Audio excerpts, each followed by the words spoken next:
এই নিৰ্বাচনত যদি কেনেবাকৈ বিজেপি ক্ষমতাত আহিলে তেতিয়াহ'লে আৰু ভাবি ল'ব লাগে যে অসমীয়া জাতি ইয়াত শেষ নিশ্বাস ত্যাগ কৰিছে, কিয়নো তাৰ পাছত আৰু কোনো উদ্ধাৰ কৰিব নোৱাৰিব। কিয়নো আমি ষড়যন্ত্ৰ দেখি আহি আছোঁ, ভয়ংকৰ ভয়ংকৰ ষড়যন্ত্ৰ। আৰু হিন্দুত্বৰ নামত যিজনে আজিও কয় যে মই থকালৈকে মিয়াক শান্তিত থাকিব নিদিওঁ, তেওঁ মিয়াৰ কথা কৈ কৈ অসমীয়া জাতিটো কোনটো ক্ষেত্ৰত সুৰক্ষিত কৰিছে আমাক কওকচোন।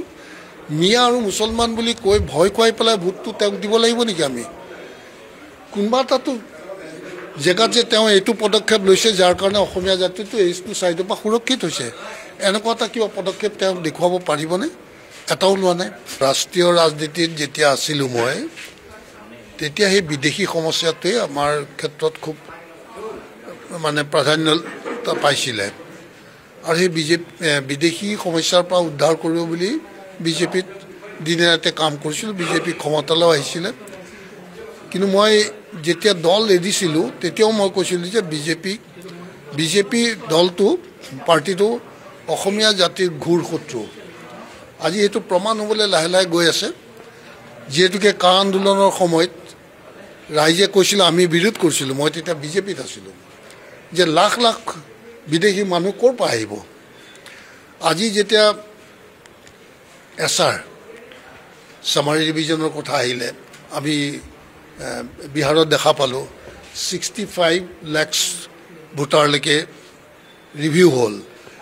এইটো সাধাৰণ অংক নহয়। এই অসমীয়া সমাজ, অসমীয়া জাতিটো, সৰু অসমীয়া জাতিটো অস্তিত্ব আজি দেখোন বিজেপিয়ে খাওঁ সেই গিলি দিয়াৰ ষড়যন্ত্ৰ কৰিছে। তো আমি কৈছিলোঁ যে বিজেপিয়ে অসমীয়া জাতিৰ অস্তিত্ব উদ্ধাৰ কৰিব, ৰক্ষা কৰিব বুলিয়ে বিজেপিক সকলোৱে হিন্দুত্বৰ নামতে ভোট দি পেলাই বিজেপিক ক্ষমতালৈ আনিছিল। কিন্তু আজি সেই বিজেপিয়ে অসমীয়া জাতিটো সম্পূৰ্ণ গিলি দিয়াৰ এক নিকৃষ্ট মানে ষড়যন্ত্ৰত লিপ্ত হৈছে। সেইটো কথা মই সঁচাকৈ ভাবি আচৰিত যে এই দুদিন আগতে আহিলেও তেওঁক ভোটাধিকাৰ দিব। তাৰমানে অসমৰ মানুহে বিচৰা ধৰণে তেওঁলোকে যিটো বিচাৰিব, তেওঁলোকে যিধৰণে জীয়াই থকাটো তেওঁলোকৰ যিটো ইচ্ছা আছে সেইধৰণে জীয়াই থাকিব নিদিয়ে। কিয়নো তেওঁলোকৰ ইচ্ছা অনুযায়ীয়ে অসমীয়া জাতিয়ে নিজৰ অস্তিত্ব বা নিজৰ সকলো শেষ কৰি তেওঁলোকে বিচৰা ধৰণে তেওঁলোকৰ তলত জীয়াই থাকিব লাগিব। সেইটোৱে আজি চূড়ান্ত পৰ্যায়লৈ আহিছে। গতিকে এইখিনিতে মই আপোনালোকৰ মাধ্যমে সমগ্ৰ অসমবাসীক অনুৰোধ জনাম, যিসকল আই মাতৃ আছে, যুৱক যুৱতী আছে, তেওঁলোকক ক'ম যে চাওক, এইখন অসম তোমালোকৰ, তেওঁলোকৰ। এই অসমখন অলপ ভুলৰ কাৰণে যাতে লোকৰ হাতত গতাই নিদিয়া। এইখন সুন্দৰ অসম, অতি ধুনীয়া অসম, আৰু এই অসমখন নিজৰ হাতত ৰাখিবলৈ চেষ্টা কৰা।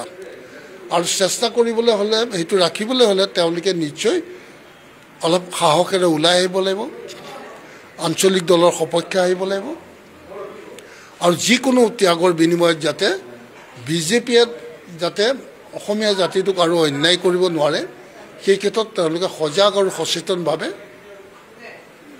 মানে প্ৰহৰী হিচাপে থাকিব লাগিব।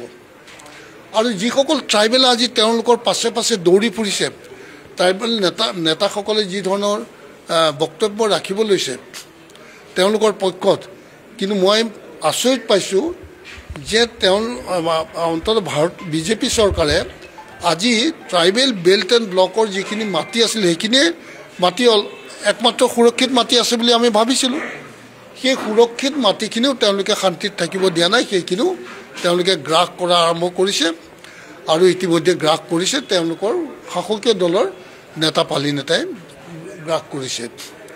তে এনে ক্ষেত্ৰত এই জাতিটো ক'ৰ পৰা জীয়াই থাকিব, কোনটো পৰ্যায়ত গৈ জীয়াই থাকিব, বা কোনটো পৰ্যায়ত তেওঁ জীয়াই ৰখাৰ কাৰণে চেষ্টা কৰিছে তেওঁতো আমাক বুজাই কওক।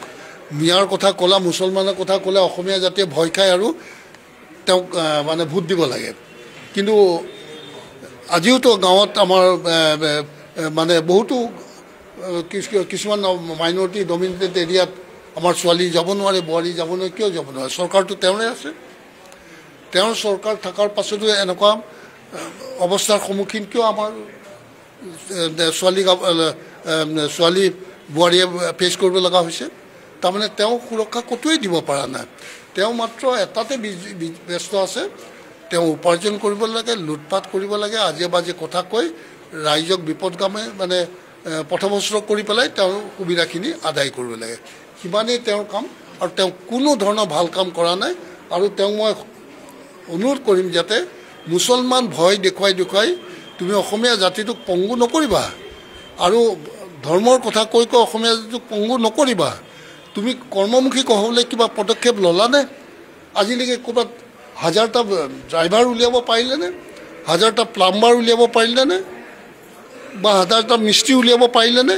ক'তো একো নোৱাৰিলে। আনকি যিটো আমি ধৰক ফিছাৰী ব্যৱসায়টো আমাৰ অসমীয়া মানুহে এইটো কৰিব পাৰে, বা ফিচিকালচাৰ বা যিটো এইটো আমাৰ পোৱালি হেটচাৰীটো আমাৰ কৰিব পৰা বস্তু। কিন্তু সেইটো হেটচাৰী কেইটামানো জন্ম দিব নোৱাৰিলা তুমি অসমীয়া ল'ৰা ছোৱালীক কৰি খাবৰ কাৰণে। কিহত তুমি কোনটো দেশত অসমীয়া ল'ৰা ছোৱালী আগুৱাই নিলা? ক'তোৱে আগুৱাই নিব পৰা নাই। গতিকে তেনেকুৱা এটা ৰাজনৈতিক দলৰ ওপৰত যদি অসমীয়া মানুহে কেতিয়াবা ভাবিছে যে তেওঁলোকৰ ভৱিষ্যতটো এওঁলোকে উজ্জ্বল কৰিব, এইটো এটা মস্ত ভুল ধাৰণা।